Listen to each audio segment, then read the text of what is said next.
Hey, everybody, it's Brett Benner, and welcome back to another episode of Behind the Stack, where today I am sitting down with author Sam Sussman for his debut novel, Boy from the North Country.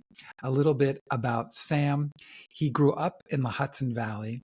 He graduated with a BA from Swarthmore College and an MPhil from the University of Oxford, and has lived in Berlin and Jerusalem. His writing has been recognized by BAFTA and published in Harper's Magazine.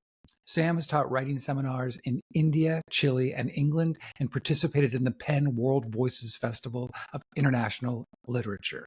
He lives in the Yorkville neighborhood of Manhattan and his native Hudson Valley. I hope you enjoy this episode of Behind the Stack. Everybody, welcome back. And I just have to say, I am so thrilled to have Sam Sussman here today for his beautiful, beautiful novel, The Boy from North Country. As you could tell, I just marked it up just a little bit, Sam. We're not necessarily going to talk about all those things, but congratulations on just a stunning, stunning, stunning debut. I'm so happy you're here today. Well, thank you, Brett. I really appreciate the kind words, and I appreciate you having me on. And I'm also a reader who marks every page of a book I love. So when I look at your copy that I can see on the video here, and I see the number of notes, I know that that's deep and genuine appreciation for a book, and I really appreciate your appreciation. I also have to tell you, because I read the book now probably 6-7 weeks ago, and I finished it, and I knew that this conversation was going to happen for a while, so I wanted to refresh, and I was very lucky to have an audio copy of the book as well. So I have been listening for the last week to you read this story, and it hit me with such a profound, just such a sense of intimacy, and it was just so beautiful. I also think that you need to start your own podcast because you have such an incredible voice, your tenor, all of it. I found myself just listening to your voice. My shoulders were coming down. I was kind of enveloped in the sound of your voice. So good on you. Good genes. Well, thanks, Brett. I appreciate all of that. And you are the first person I've spoken to who has listened to the audiobook. I haven't Really? listened to the audiobook yet. So it, I spent 6 very demanding days in the studio in Hell's Kitchen recording the audiobook. And it really means a great deal to me to hear from you that you are enjoying it, No, it's because that great. felt to me like both a personal and an artistic risk to read my own book. I'm not an actor. My mother was an actress, and but that hasn't been my life. And so it was really important to me to capture the spirit of the book with my voice. And it feels like an open question how that went. So you're the first person I've heard from, and it's really special to hear that. But it also feels like I just imagine that that particular experience of recording it, it's a different thing, say, when you're doing a reading for your book, and clearly you're going to be in all of that now. You've already started, and you're reading a passage, say, right? But to actually dive in and take it from A to Z, it must be, I can't imagine what that experience is like. It was humbling for me. What I had to realize when I recorded the audiobook is that the audiobook is a distinct work of art from the novel, Mm. just in the way that a performed play or a directed screenplay is different than the text from which it originates. And like many writers, I had the idea in my head, well, I wrote this, how hard could it be to read it? And the answer is extraordinarily hard. But I relished that process. I relished being challenged in that way. And this is a work of art that the book, Boy from the North Country, that's so deeply concerned with the relationship between theater, music, painting, poetry, the novel as a form. So for me to be able to create this parallel work, the audiobook, for which at least 200 or 300% of the credit goes to the director who worked with me, Ruth Lichtman. That was an extraordinary experience for me, to put that audiobook in parallel to the novel and in conversation with it. Yeah, I imagine. And much more than, say, someone who wrote, like, oh, I wrote this mystery, just your own, the personal connection to it in a way that's so much more deeply rooted than many stories. Sorry, I'll add one more thing. So Yeah. I've just written an essay that will come out in Writer's Digest about my experience of recording the audiobook. And something I reflected on in that essay is my love of literature really came, my first memories of loving literature came from my mother reading aloud to me when I was a child. So now for me to be reading aloud this book that is about her and to be giving it back to her in that same way, it felt full circle. It's so It was a beautiful. profound experience. It's beautiful. I was talking to my sister last week, and she said, there's something that's so comforting sometimes in just hearing someone read you a story as an adult that we get away from. It's such a generalized observation, but for me, it was such a profound one. And I do feel that way too. And this, I'm so glad you read it. I'm so glad you made that decision. And I absolutely think, not that anyone's asking, but it's the right one for this book. I really do. Thanks, Brett. I appreciate that. The last thing I say on audiobooks is that during COVID, I was up in the Hudson Valley where I grew up in Goshen, and I spent a lot of time mowing my own lawn and listening to the complete collected short stories of Ernest Hemingway. Mm. And it was a terrific experience driving around the yard and the hills and through the woods, mowing the lawn with Ernest Hemingway in my ear. And now anytime I return to those stories, I smell the grass, I see the trails in front of me. It's a phenomenal experience. I I have a love deep that. love of audiobooks and to the experience of having someone read to you. So the book is based on your own experiences with a young man and his mother, who, in the beginning of the book, we find out that she's dying and he comes back to take care of her after he's kind of set out. But this book originally started as a essay that you wrote for Harper's Magazine in 2021 that was called The Silent Type, on possibly being Bob Dylan's son. So I'm so interested how you migrated that essay, which I read this week, and again, beautiful, phenomenal, into this full-length story. Well, I knew that I wanted to write this story at greater length than 4,500 words in Harper's Magazine permitted. And after that essay came out, of course, everyone said, okay, write a memoir. That's the natural next step. And it has been very important to me to write this as a novel. And it's often the first question that I get. Why did I write this as a novel? And it's important to me because my artistic ambition is to write a work that is larger than the experiences of my life, and that stands alone as its own artistic work and is not reduced to merely lived experience. And this is a novel, Boy from the North Country, that's deeply concerned with the question of transforming life experience into art.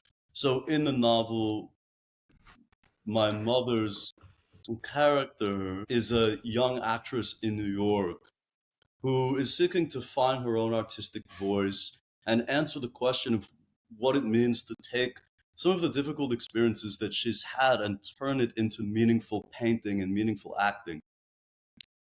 My mother in real life had a romantic relationship with Bob Dylan beginning in this period of her life in the mid 70s. And the Dylan that we meet in Boy from the North Country is trying to figure out what it means to transform the personal crises that he's going through into the album that becomes Blood on the Tracks. Mm. And my character, who I call Evan, which is my middle name, and that felt right to me. That character is part of me, but not all of me. Evan is a young man who has always wanted to be a writer, and he's trying to learn, how do I transform these experiences that I've had into a meaningful piece of writing? And when Evan is younger, his model for that, his model of what it means to be an artist is Dylan. And people tell him that he looks like Dylan, as I had this experience when I was younger. And, this is in the nonfiction memoir that I wrote for Harper's Magazine. And then I slowly learned my mother had a relationship with Dylan. And then I learned the dates of that relationship. But over the course of my life, one of the journeys that I've been on is toward realizing, moving from a fixation with this person I don't know, I've never met, and into a depth of appreciation for the mother who raised me. And that's the emotional narrative arc of the book. And what Evan is realizing over the course of this novel is that if he wants to write a meaningful novel, he has to draw more deeply on his mother's wisdom. Wow. That is what's been missing. He's spent years, he's in his mid-20s, he spent years at his desk writing and writing, and he's had diligence. It's not that he hasn't tried, it's not that he hasn't studied other great writers. He's completely committed to this artistic path, but he hasn't been able to tell the story of his own life. And he realizes that he's been writing from a place of resentment rather than redemption, bitterness Mm. rather than love. And so there's lots of life in this novel, but at its core is the question of how we transform life into art. Having gone through this now, having written all this, having now you're releasing this into the world, have you found artistically as a writer, as an artist, that it's freed you? I feel more like myself than I ever have. But what was freeing was not finding an agent or finding a publisher or any of those things. What was freeing was sitting at my desk for 3 years and writing one sentence after the other and creating the work of art that I wanted to create. And knowing that it was never the most obvious or commercial path. What was important to me was that I tell this story on my own terms. And Sure. that is what has been freeing. I have to also think, because, and you can tell me if you agree or not, but in doing it on these terms, there's some things that if you decide to keep back, you can. You're protected almost in a way, because you are creating, you're also sharing, but there are parts of it that you think, I don't want this to be out there, or instead I'll put this out there. So it almost feels like, I don't know, in some weird way, it's having a different kind of agency over the art you're creating, rather than just the factual layout of a non-fictional piece of work. Yeah, I think larger than my own situation, there is something strange about how we think of fiction and nonfiction and memoir and novels. And it's something about the written word that's different than other forms of art. If I look, that we think nonfiction is true and fiction is invented. Well, almost every memoirist that I know will admit to compositing their life experiences. And almost every novelist I know will, of course, admit that they're drawing on their own Sure. life experiences. Jonathan Franzen has that great line where he says, no writing was ever more autobiographical than Kafka's Metamorphosis.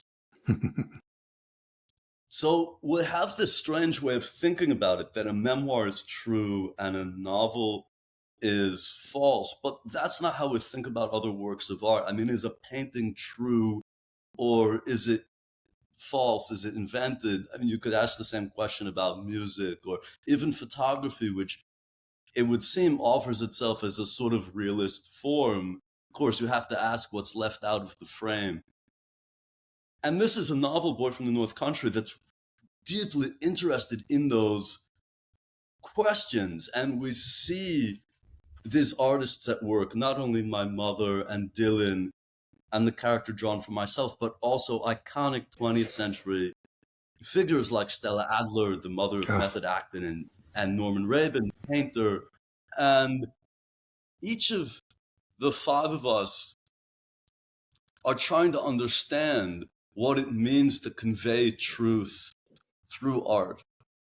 And that's a more complex question than, is a sentence true or false, fact or invention?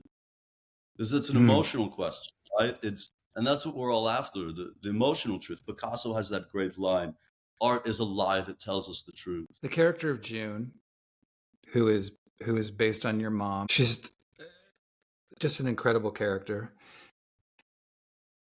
One of the things that I loved so much, it was so beautiful the way your mother exposed you to so many of the arts at such a young age, and especially the reading. I loved that she'd say to you, where shall we go tonight? That was so incredible. And that idea of entering into all of these worlds, whether it was King Arthur or Harry Potter, or taking you to where your imagination was just limitless. God, I thought that was so beautiful and so amazing. I don't know that there's a question in there. It's more just a statement. I thought it was really incredible. Well, thank you. And my mother was such an extraordinary person. And the great privilege of writing this novel was spending more time with her. So she died when I was 26 in 2017. This novel will come out, strangely, 8 years to the day of her death on September Wow. 16th. And for me, the two of the journeys that I've been on these last 8 years, one has been trying to find ways of still having my mother in my life. And, we live in a culture that doesn't always have an imaginative understanding of grief or death, the relationship between those of us who are living and those of us who no longer are. And and the other journey that I've been on is trying to, as I was saying earlier, write a meaningful novel. And those things came together in this book. And every day that I sat down at the writing desk, I got to think about what are the aspects of my mother's life that I get to bring onto the page and hopefully one day share with other people. She had a great love of art and literature that she gave to me. She also had a very deep love for other people. And this novel deals with difficult parts of her life. And something that I've come to admire so deeply in my mother, I admired it when she was alive, but I've come to understand it more deeply after her death, is that what she did with the difficult experiences she lived through, what she did with her suffering and pain, was to draw on it to help other people who had gone through similar experiences. That's especially true of other women who had also suffered sexual or domestic violence. And my mother cared enormously about using her experiences to help other women who had had those same experiences. And after her death, I, I was in deep emotional pain, and I had to understand what to do with that. And my mother was my role model in understanding that I had to take that pain and transform it into something worthwhile. for other people. I had to write a book, and that's what I can do. I'm a writer. I had to write a book that would speak meaningfully to other people who have gone through losing someone they love. And I know how much it meant to me in the time after her death to read books about loss and grief. And I think, especially for younger men, it can be difficult to speak openly about that experience of loss. And I wanted to create a place where my mother would live on, and also a place where people could feel seen and understood in that experience of loss. And I tried to make Boy from the North Country that place. There's also something that's so profound in losing a parent at the age that you did. You know, inevitably, just in life, you expect the normal trajectory of things. Your parents are going to age as you age, and I'm at the age when most people are facing that now, the loss of their parents or the decline of their parents in some ways or the other, just because of age. But there is that moment, especially when you're so young. I can't imagine,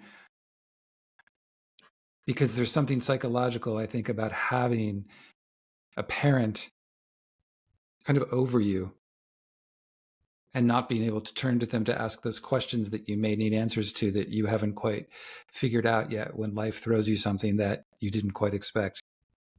And I still think of it now. There was a long time when I couldn't, I had a voice memo from my mom that it took me a long time to even finally release that, because I wanted to know that was there, but I didn't necessarily want to listen to it, if that makes sense. And it was such a weird kind of thing. But I think facing a parent, especially the loss of a parent, also forces you to not only consider your own uh, mortality, but also where you are in a particular point in your life, what you've accomplished, and where you want to go next. And something that I've found, I mean, you were describing the experience of not being able to seek wisdom from a parent. And I have to say, that was my experience maybe in the first period after my mom died. And Mm, then what happened was that I started finding the ways in which she really was still in my life and her wisdom was still available to me. I couldn't talk to her, but I could think deeply about how my mother would respond to a given situation or what she would tell me to do. And in a way, her death made me a more careful student of her life. Because precisely because she wasn't there to talk to, I couldn't take that open conversation for granted. What it meant was that I had to think more deeply about the choices she had made and how she had lived. And now, 8 years later, I find her deeply present in my life. I write my mm. mother a letter every Sunday, and I talk to her about the things that are happening in my life. And I try to sit quietly in the period that I'm writing and think about how she would respond to what I'm telling her. And I think there are deeper forms of connection between the living and the dead than we often understand. I don't mean that in some kind of woo-woo scientific way. A person who's dead is dead, but I do mean it in a deeper emotional and spiritual way. That a person's memory is as large as we make it. And a person who is dead is as present with us as we ask them to be. I remember when my father died. My father passed when I was when my son was like he was just like 6 weeks, 6 months old, and but Gosh, it I'm was a sorry. few. Thank you. But it was a few years yet later, because my son was speaking at this point. But the memory of that, of him, my dad, was still very prevalent with me. And I remember sitting in my son's bedroom one day, and we were on the floor, and we were playing, and I don't know what kind of brought up this memory of my father, but it brought up enough emotion that I started to tear up. And I remember my son turned to me, and I was on the floor, and at his standing height, he was right at my kind of my forehead. And he said, "What's wrong?" And I said, "Nothing. I really miss your pappy." And I remember him standing there, and he looked at me for a moment, and he reached out and touched my face, and he said, he's here, right?"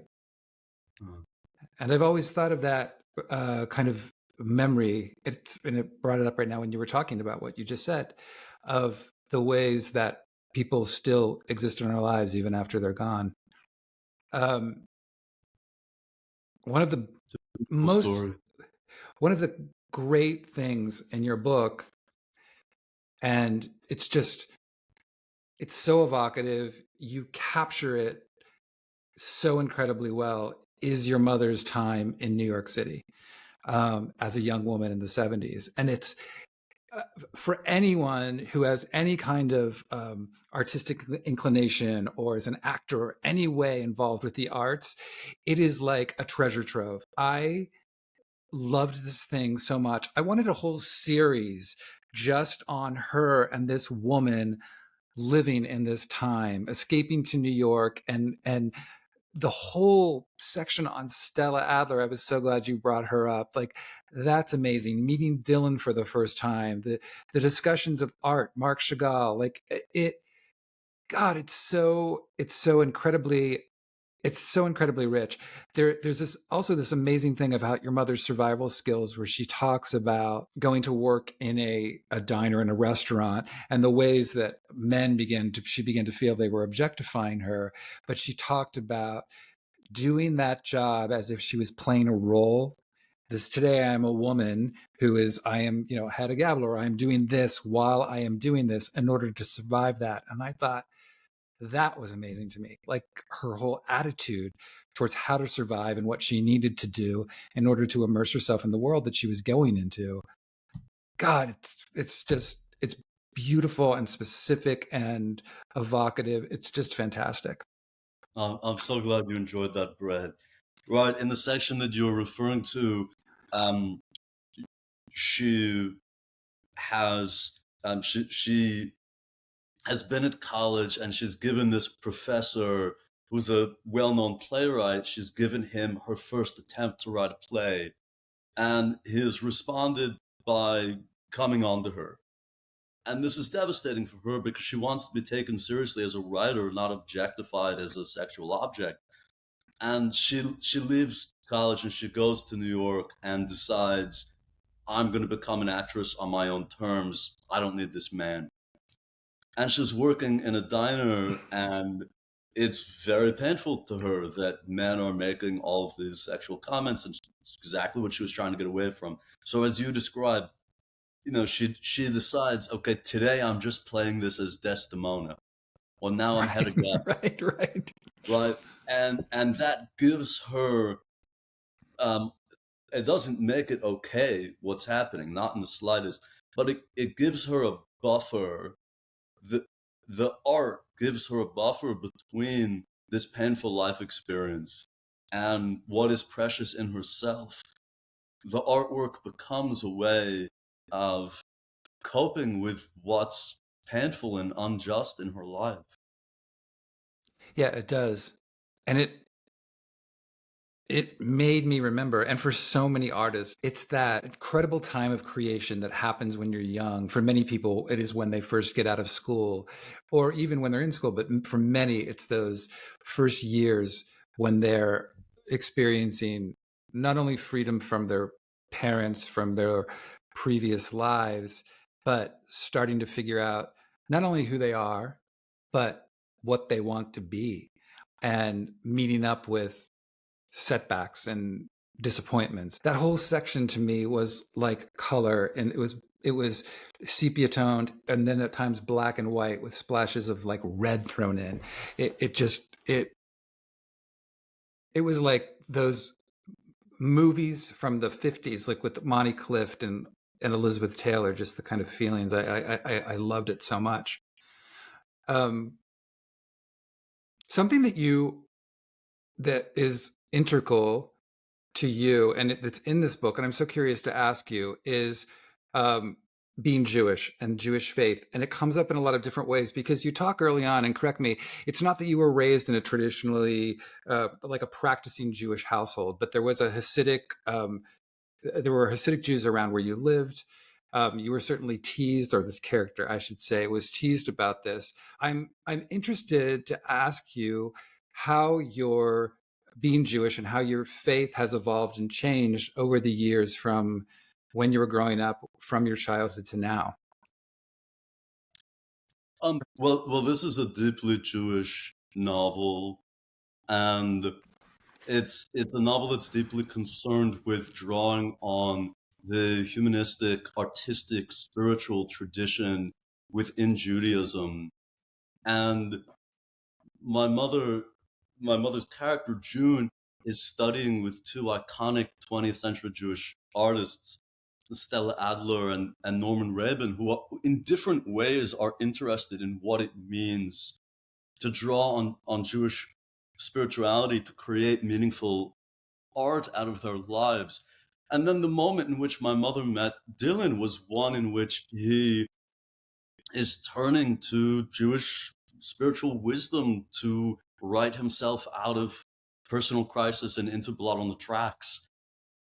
You know, as for my own relationship, I think it's very interesting. I had a I had a very different Jewish upbringing, and I have a very different Jewish identity than is often obvious or legible to people who grew up a little differently. I think so many of the ways that American Jews understand or think about who they are, it's about what denomination they are, or it's about, you know, whether they're Zionist or anti-Zionist, their views on Mm. Israel-Palestine.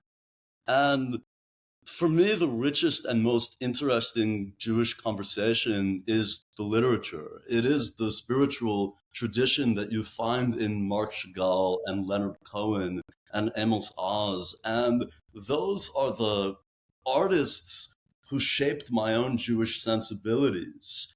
And Mm. they're not just artists who happen to be Jewish, they are artists who are drawn deeply on a tradition.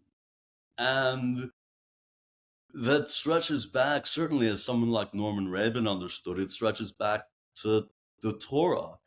And, you know, my mother had a very deep Jewish spiritual identity, but we weren't part of any community. I wish your mom could have seen this. And yet, based on what we started, the way we started this conversation, I think she is, and she will be. I believe that. I think you have so beautifully created this, not only a really incredible, thoughtful, and deep thinking meditation on art and artists, but also this beautiful testament to just a remarkable woman. I really appreciate that. You know, my mother used to say, we're here to take the pieces of the universe that we've been given, burnish them with love, and return them in better shape than we received them. And for me, the most difficult piece of the universe that I've been given has been her death. And what I hope to do with Boy from the North Country is burnish that experience with love and return it in better shape than I received it. And her spirit and memory was there guiding me all through that process. And I'm just so happy that the novel resonated with you. No, it really did. Everyone, please, if you can, buy independent, but go out and buy it. Look at you with your finished copy already. Yes, yes, yes. But definitely buy it. And again, for those of you who enjoy an audiobook, it is absolutely a treat. Sam Sussman, you are a delight to talk to. I could pick your brain forever. Congratulations on just a extraordinary debut. I can't wait to see what you come up with next. My pleasure, Brett. Thanks so much for having me.